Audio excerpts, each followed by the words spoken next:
É, relatando um pouco da minha história que eu vivi, que para mim é como se fosse um testemunho de vida. Eu vivi em um lugar no interior e muito sofrimento, muito trabalho pesado.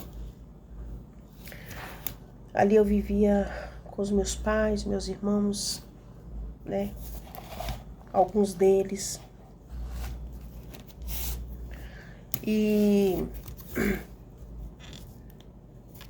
muita coisa nós passamos ali, sofrimentos físicos, sofrimento psicológico, mais psicológico também, físicos. Era uma vida de muito sofrimento, muita tristeza, porque minha mãe era muito espancada pelo meu pai. Mesmo eu amando meu pai, gostando dele, assim, eu não aceitava aquilo.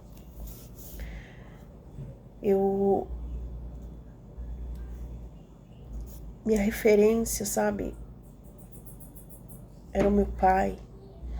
E eu cresci vendo aquela situação, aquele espancamento, aquela coisa toda. E nós crescemos muito traumatizados. Meus irmãos também, eu creio. E quando eu cresci,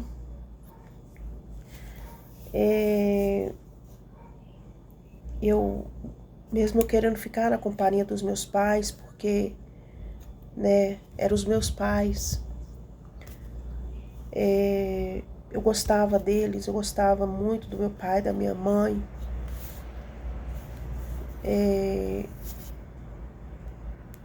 Mas a gente não entendia porque era um gostar e ao mesmo tempo era decepção, era tristeza, porque a gente via as coisas. Meu pai bebia muito, minha mãe também. E nós crescemos em um lar de total brigas, era muita brigas. E eu acabei saindo, quando eu tomei certa idade, eu saí de casa e fui trabalhar. Não continuei meus estudos, não tinha como estudar porque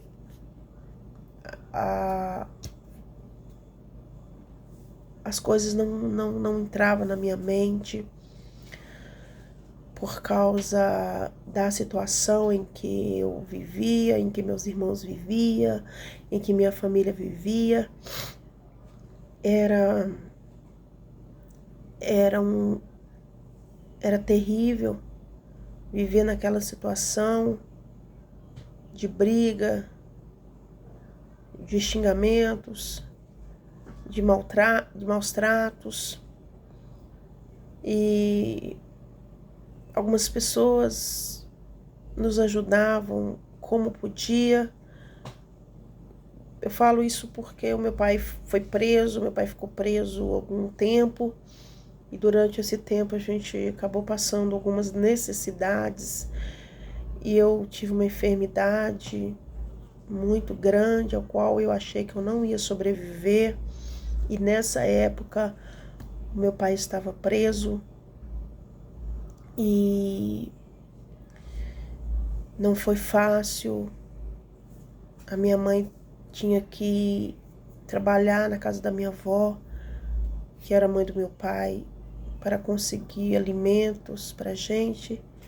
E ali também ela era maltratada pela irmã do meu pai.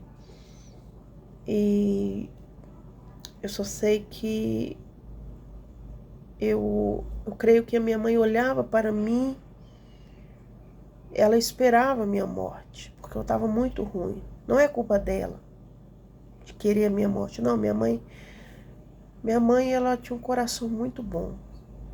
Minha mãe, ela tinha um coração enorme. Minha mãe não sabia fazer mal para ninguém. Não é por isso, é porque a situação que ela me via, eu creio que ela imaginava assim, qualquer momento eu vou perder a minha filha, porque eu cheguei em uma certa situação que eu não conseguia andar, em que eu estava muito fraca mesmo por causa de uma enfermidade, não tinha hospital perto, eu dei muita crise asmática e minha mãe não tinha conhecimento de nada, do que fazer. O hospital era longe, não tinha condições de me levar, não tinha ninguém para me levar. E depois de um tempo, ali naquela situação, ficando dias sem comer, porque eu não tinha vontade de comer. Eu lembro que a comida não descia, não tinha gosto, eu não comia e eu só ficava sentada. Eu lembro que eu ficava sentada no cantinho, assim, no quarto, com a cabeça na cama, e ali eu respirava bem fraco. E eu lembro que certa vez, depois de alguns dias naquela situação, eu lembro que a minha mãe me pegou e a gente andou praticamente quase 3 horas, não sei, quase 3 horas, 2 horas e meia andando. Podia ser menos, podia ser 1 hora, mas como eu estava muito fraca, eu andava 5 minutos, sentava, andava, sentava, porque eu não conseguia andar. Eu não me lembro muito bem, mas eu tinha mais ou menos de 10 a 12 anos de idade. E com muito custo a gente chegou num ponto de ônibus onde eu estudava, onde era a minha escola. E ali a gente esperou o ônibus e minha mãe colocou dentro do ônibus e a gente foi. Quando chegou no meio do caminho, eu lembro que eu dei uma crise muito grande, onde o lugar não me cabia. Eu achei que eu estava morrendo mesmo, porque o lugar não me cabia, era uma crise muito grande. Eu não sei, acho que eu cheguei a apagar mesmo por alguns minutos, não me lembro. Só sei que eu cheguei na cidade, minha mãe levou para o hospital, ali eles me colocaram ali no um monte de coisa, ele ligou uns negócios ali, colocou aquele negócio no meu rosto. E ali eu fiquei por alguns momentos tomando oxigênio, já não estava aguentando mais. E os médicos chegou perto da minha mãe e falou: olha, ela precisa tomar medicamentos, ela precisa tomar 3 caixas de injeção, mas para me liberar a injeção para a senhora, você precisa primeiro comprar um remédio que era caro naquela época, que a minha mãe não tinha condições de comprar. E ela saiu comigo dali e a gente começou a andar assim na rua para ir embora. Sem aqueles medicamentos eu não ia sobreviver. Mas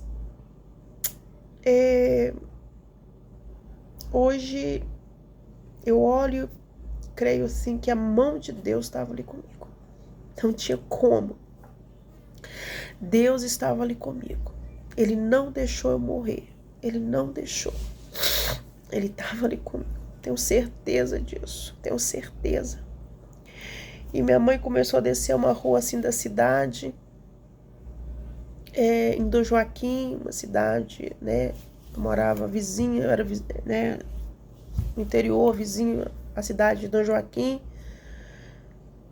que é também perto de Conceição do Mato Dentro.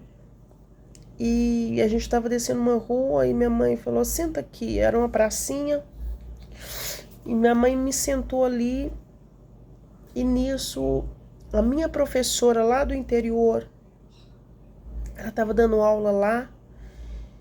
E ela pegou e quando a gente veio para a cidade, a aula lá tinha terminado e ela tinha vindo para a cidade também, que ela mora na cidade, a professora mora na cidade.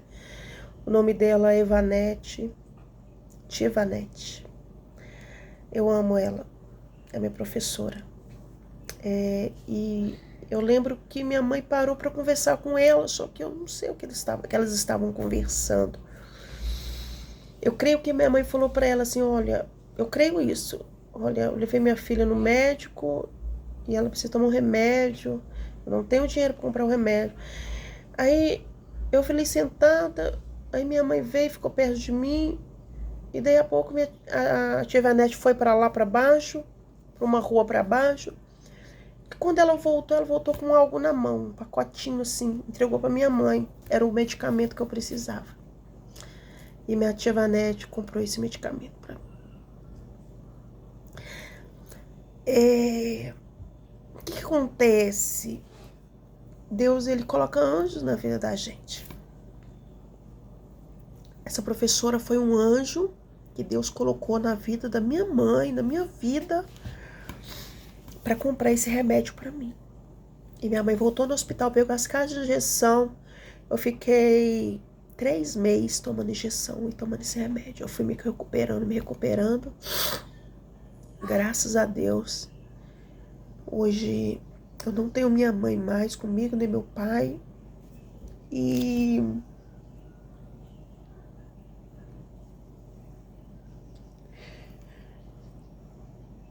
a partir daí eu tomei uma certa idade, e por ver muita situação dentro da minha casa, por viver muita situação dentro da minha casa, com 17 anos, não foi menos, 14. Com 14 anos eu saí de casa, fui trabalhar na cidade de Dom Joaquim. Depois da cidade de Dom Joaquim, eu fui para Conceição do Mato Dentro, fui trabalhar em Conceição do Mato Dentro. De Conceição do Mato Dentro eu fui para Belo Horizonte, trabalhei em Belo Horizonte também, trabalhei com o pessoal, acho que 1 ano, se eu não me engano. E depois o tempo passou e, né,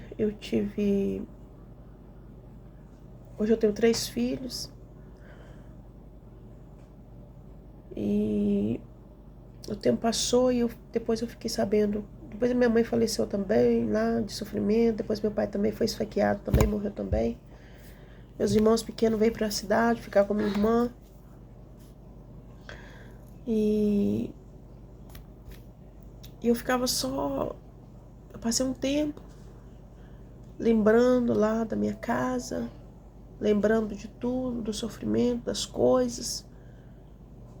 E aquela coisa vinha na minha cabeça e eu ficava muito triste. E minha mãe fez o que estava no alcance dela. Ela fez tudo o que ela podia fazer por nós. Tudo ela fez. E depois o Senhor me deu uma visão, um sonho. Eu tive um sonho que um homem me abraçava. E esse homem é Jesus. O meu sonho foi que ele pegava, me abraçava assim pelo pescoço, pegava assim, tipo, passava a mão nele no meu pescoço assim por trás, e ele saía andando comigo. E a partir desse tempo, Deus foi me libertando dessa situação que aconteceu.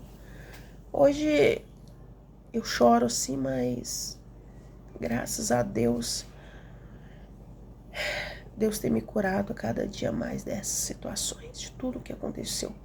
Hoje, para a honra e glória do Senhor, eu estou aqui, né? Estou aqui para a honra e glória do Senhor. E Ele vive comigo, Ele vive em mim, Ele vive em você, Ele vive em nós. Você que tem uma situação mais ou menos parecida com essa, ainda que lembra de alguma coisa que passou. Deus é Deus que Ele traz alívio para sua alma. Ele traz descanso para sua alma. E hoje, se eu estou aqui hoje, é porque Ele tem sido comigo todos os dias. Eu acordo, Ele está comigo. Eu busco Ele. Eu sei que eu tenho buscado pouco, porque às vezes a gente acha que está buscando muito. Não, a gente tem buscado pouco, a gente tem que buscar mais essa presença dEle. E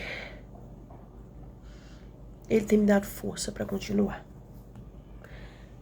Ele tem sido o meu alicerce, Ele tem sido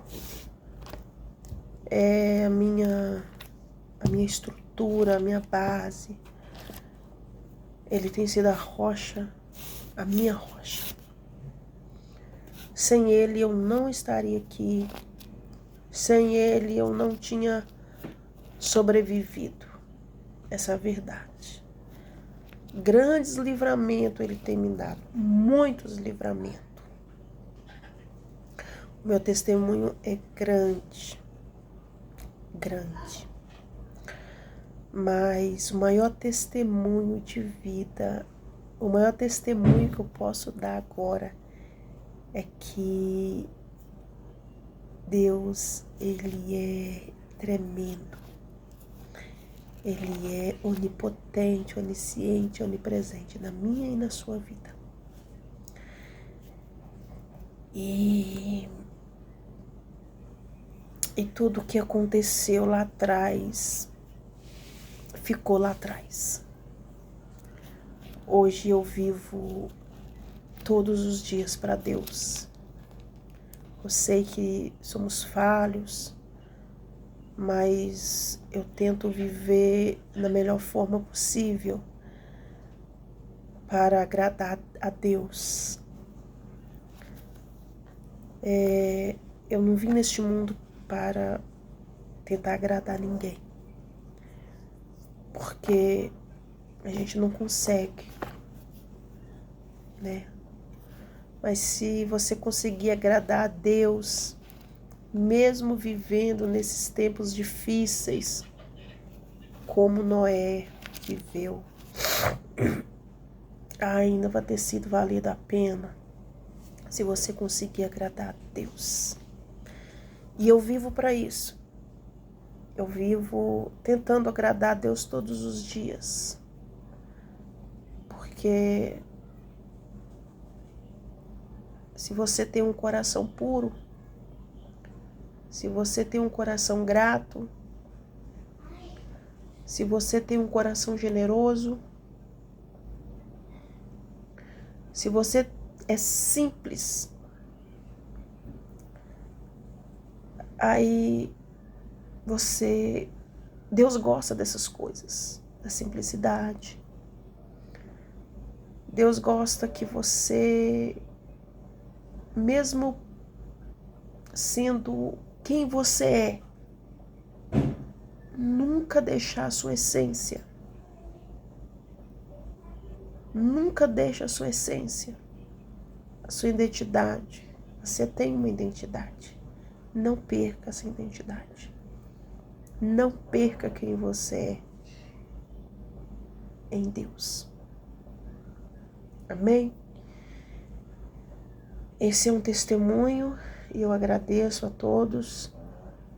Que Deus abençoe, que Deus guarde e protege a sua casa, a sua família e a sua vida.